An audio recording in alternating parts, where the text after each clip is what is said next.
Muchas gracias, presidente. Buenos días a todas y a todos. Esta es la sección ¿Quién es quién? En las mentiras de la semana del 14 de diciembre de 2022. Pero antes de iniciar, me gustaría como poblana extender mi más sentido pésame a la familia del gobernador Miguel Barbosa Huerta, a doña Rosario, a sus hijos y a todos sus seres queridos. Un abrazo fraterno. Y vamos a iniciar con la sección. Se desquicia la oposición por plan B de reforma electoral enviada por el presidente. En radio, televisión y prensa escrita, así como en canales de YouTube y periódicos digitales, sigue a todo la campaña emprendida para difundir mentiras en torno a la reforma electoral enviada por el presidente Andrés Manuel López Obrador al Congreso de la Unión. En la última semana, los ataques y las mentiras han arreciado. Los argumentos son las mismas falacias. Que si el Poder Ejecutivo quiere secuestrar un organismo autónomo, que el plan B de la reforma era una venganza hecha con el hígado, como dijo Sergio Sarmiento en Reforma, que si la reforma busca allanar el camino a una reelección o a una elección de Estado, como publicó en el Financiero Enrique Cárdenas. También una misión electoral de la OEA acusó falsamente al presidente López Obrador de querer modificar el árbitro electoral independiente. Y bueno, ya sabemos, por ejemplo, Ciro Murayama declaró que la reforma es una venganza política. También miembros de la oposición y el diario Reforma acusaron de inconstitucional la reforma electoral. Pero ya Lorenzo Córdoba fue más allá, quien es consejero del INE y quien también tiene eco de algunos como Julen Renmentería, Emilio Álvarez y Casa y por supuesto Claudio X González, quienes insistieron en que se pone en riesgo la democracia. Todos así al unísono repiten el mismo discurso. Mauricio Merino mintió al afirmar que con el recorte el personal del INE en el territorio sería sustituido, escúchelo bien, por personas de Morena. Ya, o sea, no tienen límites, eso por supuesto que es falso.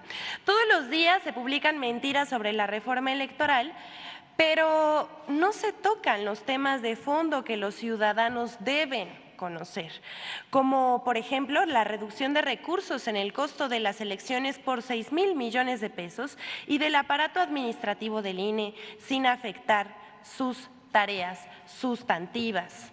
Aquí mostramos en la pantalla una gráfica de cómo es más caro el voto en México que en otros países de América Latina. Por ejemplo, vemos, esto está en dólares. En México cuesta $7.61 y en países como Chile y Colombia cuesta menos de $1.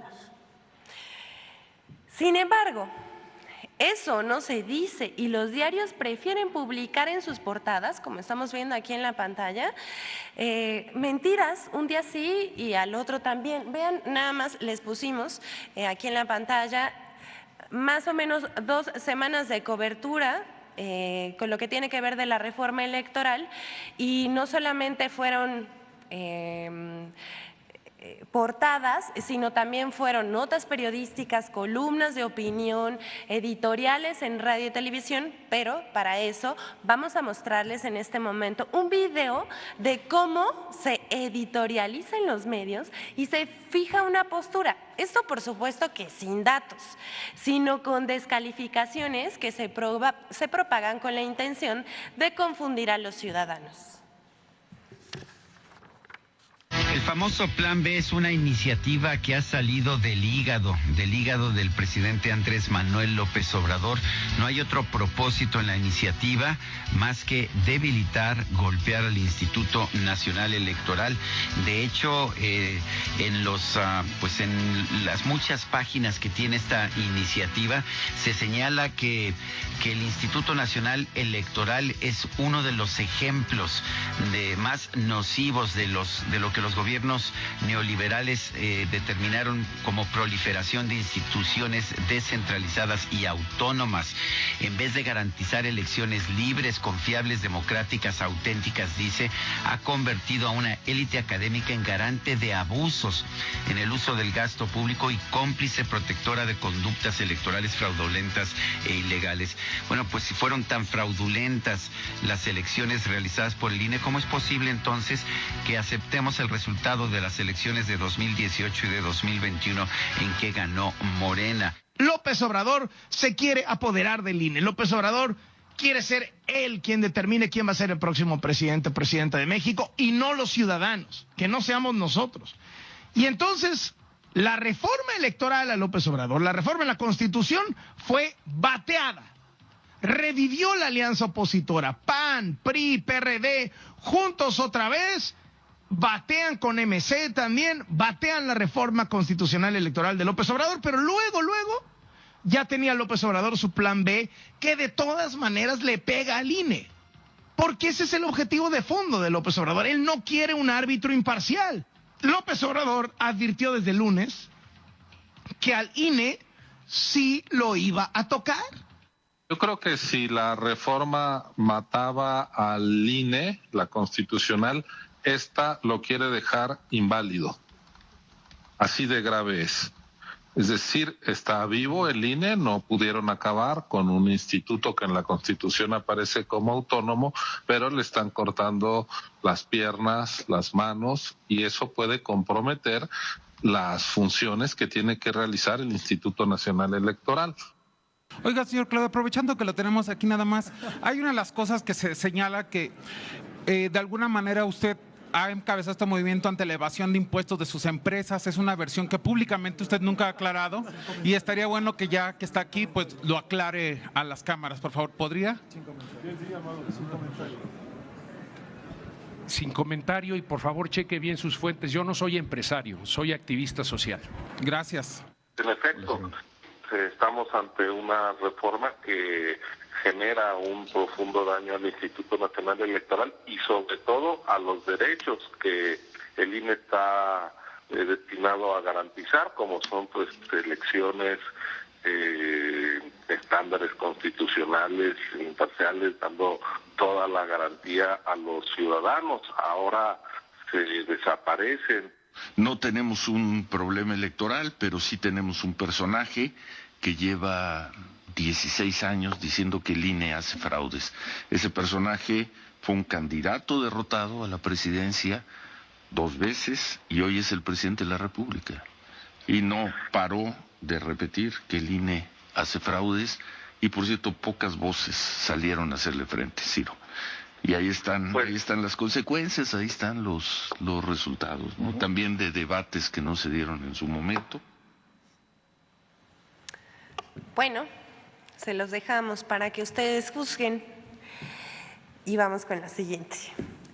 The Washington Post publica reportaje con mentiras sobre supuesta destrucción de tesoros arqueológicos en un tramo del Tren Maya. Ya lo había mencionado el presidente Andrés Manuel López Obrador hace un momento y en este momento la vamos a desmentir. El diario estadounidense The Washington Post pidió a través de su corresponsal Kevin Schiff documentar la labor de campo del INAH en el proyecto del Tren Maya, lo cual ocurrió, pues el INAH le proporcionó información de los frentes de excavación, de los procesos de investigación, vinculando al salvamento arqueológico en el Tren Maya. Todas las facilidades. 6 meses después, The Washington Post publicó un reportaje con el título "Destruyendo tesoros mayas para construir un tren turístico", lo cual es absolutamente falso. Sorprende la falta de ética y veracidad por incluir datos erróneos, imprecisos o mal interpretados, por falsear declaraciones, por omitir información relevante y sobre todo por revelar una posición parcial, tendenciosa y prejuiciada que sin miramientos descalifica el arduo trabajo realizado por profesionales de reconocida trayectoria y prestigio en su ámbito de conocimiento. Una verdadera falta de respeto. Vamos por partes. En el caso del Tren Maya, el salvamento se basa en una metodología que emplea recursos tecnológicos de vanguardia para responder con mayor eficiencia al reto de investigar y proteger los monumentos arqueológicos localizados en el trayecto del sistema ferroviario, es decir, los 7 tramos. Contrario a lo que afirma The Washington Post, la clasificación se basa en una metodología innovadora y en los más altos estándares de calidad internacionales para la intervención y diagnóstico de patrimonio en obras de infraestructura. El INAH, el Fondo Nacional de Fomento al Turismo, la FONATUR, y la Secretaría de la Defensa Nacional, además de los consorcios constructores, han realizado las modificaciones necesarias al proyecto del tren para garantizar la preservación del patrimonio arqueológico. Gracias a estos trabajos de salvamento se han recuperado información valiosísima y se han obtenido relevantes hallazgos, los cuales han sido salvaguardados con técnicas de protección aprobadas por el Consejo de Arqueología del INAH y han quedado registrados con tecnología de punta que permitirá a los especialistas su estudio durante las próximas décadas. Los bienes muebles recuperados se encuentran resguardados y actualmente son estudiados y restaurados por especialistas del proyecto. En el proyecto del Tren Maya, por primera vez en México,